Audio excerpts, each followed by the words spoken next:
আসসালামু আলাইকুম সুপ্রিয় শিক্ষার্থী, আশা করি সকলে ভালো আছেন।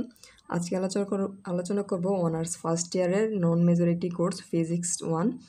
তো আপনাদের এখানে আমি টার্গেট A+ নিয়ে ফুল একটি সাজেশন নিয়েছি। তো এখানে আমি কিছু ম্যাথ রেখেছি আপনাদের জন্য, প্রায় 37টার মতো প্রশ্ন রেখেছি। আশা করছি যে এগুলো যদি আপনারা শেষ করেন মোটামুটি ভালো একটা নাম্বার কভার আপ করতে পারবেন। তো আপনারা প্রথমত আমি একটা দিক হাইলাইট করে দিচ্ছি, অবশ্যই আপনারা ব্যতিক্রম বাদ দিবেন এবং পড়ার ক্ষেত্রে অবশ্যই মেন বই ফলো করবেন। কারণ মেন বই ফলো না করার কারণে প্রত্যেক বছর আমাদের নন মেজর থেকে বিগ পরিমাণ স্টুডেন্ট ফেল করে।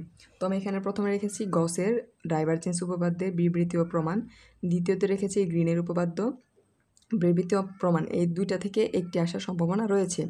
তারপর আমি রেখেছি কাল ডাইভারজেন্স ভৌত তাৎপর্য এবং দুটি প্রমাণ রেখেছি। তারপর সংরক্ষণশীল বলের ক্ষেত্রে মোট শক্তি সমান গতিশক্তি প্লাস বিভব শক্তি, এই একটি প্রমাণ। তারপর রেখেছি একটি বলের পার্থক্য, সংরক্ষণশীল বল এবং অসংরক্ষণশীল বলের মধ্যে পার্থক্য।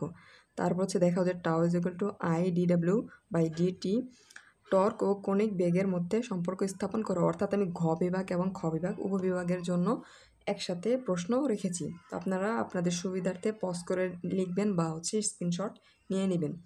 তারপরের অংশে আমি রেখেছি যে এখানে স্প্রিং বল দ্বারা সম্পাদিত কাজের রাশিমালা, তারপর কে স্প্রিং দোলক বিশিষ্ট স্প্রিংকে এক্স পরিমাণ সম্প্রসারণের জন্য কৃত কাজ, সুষম পাতলা গোলাকার চাকতির কেন্দ্রগামী লম্ব অক্ষের সাপেক্ষে জড়তার ভ্রামক ও চক্রবর্তী ব্যাসার্ধ নির্ণয়, ঘূর্ণনশীল বস্তুর গতিশক্তির রাশিমালা, জড়তার ভ্রামক।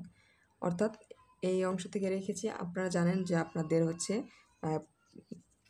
পদার্থ 1-এ প্রায় 14টির মতো চ্যাপ্টার রয়েছে। তো দ্বিতীয় অংশে আমি রেখেছি এখানে একটি প্রমাণ, যা পয়সনের অনুপাত -1 থেকে বড় এবং +12 থেকে ছোট। তারপর রেখেছি প্রমাণ করো যে y = 3 কে 1 - 20। তারপর পৃষ্ঠটান এবং পৃষ্ঠশক্তির মধ্যে সম্পর্ক স্থাপন করো। তারপর একটি প্রমাণ রেখেছি, প্রান্তিক বেগের রাশিমালা রেখেছি, বার্নৌলির উপপাদ্য বিবৃতি রেখেছি।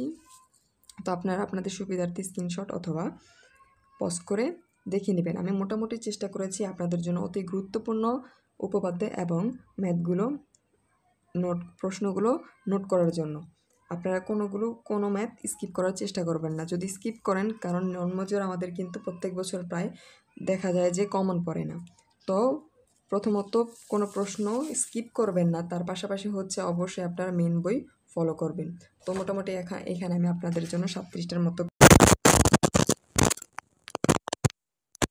ভালো রেজাল্ট আপনারা নিয়ে আসতে পারবেন।